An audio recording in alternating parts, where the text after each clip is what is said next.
Yes, it's been a marvellous day, and at the end of most days what I do is a written inventory, a personal inventory, a diary, if you will, of the day, what's gone on and how it's gone. I write the diary out first, about half a page of A4, because it helps me to relive the day, to see where I could have, what I could have done better or what I did well. This is a constructive review, not a destructive review. So I'm not doing it to pull myself apart, more to, congratulate myself on what I've done well and have a little look at what I haven't done so well and see what I can do about doing it better tomorrow. And so, really, I write the diary and then I go through and I look for any shortcomings, anything I could have done better. And I make a list of those. And, these days there's not that many, but sometimes, I'm a human being and stuff crops up, things like impatience and intolerance, selfishness. Dishonesty, I was always a big liar, so dishonesty I always have to be very vigilant around. Then I go through and look for any fears, anything that's frightening me at the moment, anything I see in the distance that holds fear. We all know that fear isn't real, it's a projection, but still, it's a very real emotion, and so it helps me to get real, to get honest and put that down. And that's what I do. I then go through and look for any assets. I was shown that, a review of the day is not complete without putting down what I've done well. So I make a list of things that I've done right. For example, I've been willing today to help.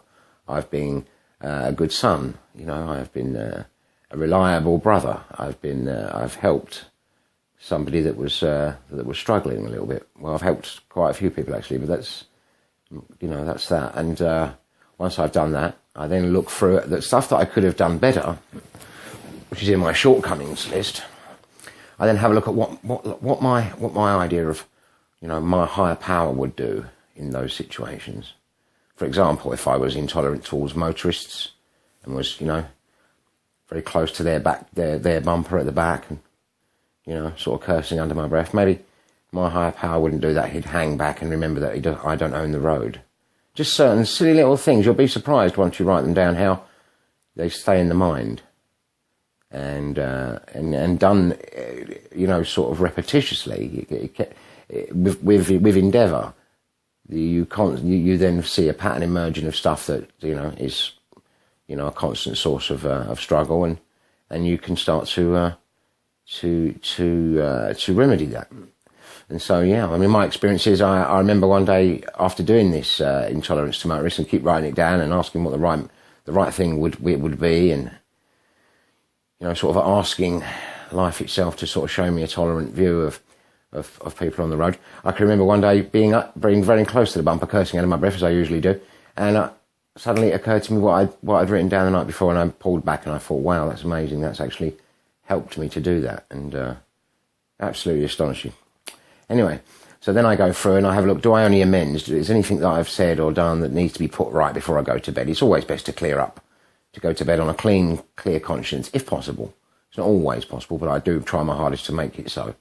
And then I have a look through and I have a look for the things I'm grateful for. Normally I sort of stick to a sort of a pattern, not the same ones, but I can hit around. If I really wanted to, I can list a lot, obviously, coming from 28 years of drug addiction and alcoholism and God knows what else. I can be very grateful for where I am today, but I generally stick to about 20 gratitudes. They always start with being aware, because I have to be aware first to be grateful. I spent a long time blocked off from awareness and stuck in self, the mind, the ego, and I was in the garden but couldn't smell the flowers, and metaphorically speaking, obviously. And these days I've got a lot less than I had before materially, but I have a lot more richness in my soul. So it's funny how my life anyway, has gone in a complete circle, and what I wouldn't have been grateful for 20 years ago, now I'm very, very grateful for. So there you are. And that's that. And then what I do is I call someone and I share the stuff. I get it out of the washing machine that is my head. I take the items out one at a time. I share. It's no big deal. It's not to beat myself up, but it's to clear out, if you like, to clear out the mind. And like I said, go to bed with that clear conscience and, you know, and yeah. If there's an amend, I sort of I make that amend if I can, if it's not too late or what have you. Other than that, I do it the very next possible moment I can in the morning.